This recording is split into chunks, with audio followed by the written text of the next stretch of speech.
So what you can also do inside of VistaCreate is you can maintain out brand kits, so that what happens is that you can make a consistent designs as you want for a particular brand of your choice.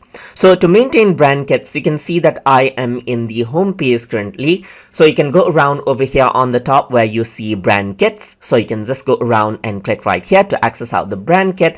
And then you can see that this is the default brand kit that you have right here with VistaCreate logo. I'm just going to go around and delete this and then replace this out with my own logo. So I'm just going to go around, press the plus button, and you can create a logo from scratch right here, or you can go around and click on select file right here. And what you can do is you can navigate around and select out your own logo and press open just like this. And what happens is that the logo will get loaded right here. You can also go around and add in more logos if you want as well. So it is uploading the logo right here, and there's the logo. And over here, you can choose the colors that are related with your brands. For example, you can go around over here, select out black right here. You can go around, select out white right here, because these are the colors that I have for my brand. You can also go around over here and let's say, for example, choose dark red over here if you want to as well. You can go around over here, click on the plus button to choose different colors as you want as well. And you can go around over here, delete out the colors if you don't want as well.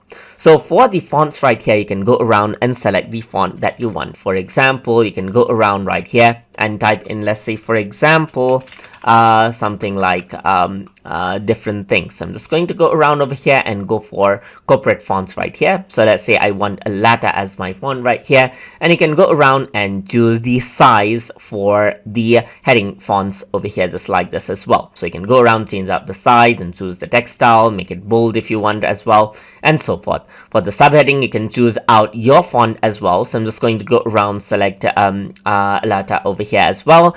And for the body text, let me just go around and select out, let's say, Alio right here just like this. And you can also go around and upload out your own font if you want to.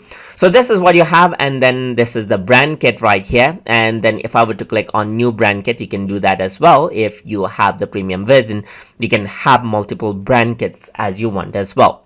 So that is what you have, and I'm going to go around onto home now, and I'm going to just go around, choose, let's say, YouTube thumbnail as my new design, and then I'm going to go around over here and start using my brand kit. So on the left side, you can see that you have immediate access to the logo right here, and then the logo pops up, and here you have the color choices as well. So if I were to go around onto any objects and bring in, let's say, this object right here, you can go to the brand kit and choose the color that you want for your particular brand as well. You can go around onto text as well, add in the text right here, and let's say if you want it to follow the brand kit, then you can simply choose up the style as you want right here. So you got consistent design in each of your project if you were to use your brand kit now, and you can always go around and edit out your brand kit to change it out how you like as well. So that is how you can utilize brand kits inside of VistaCreate. So hope you guys learned something as always, and as always, please like, comment, share, and subscribe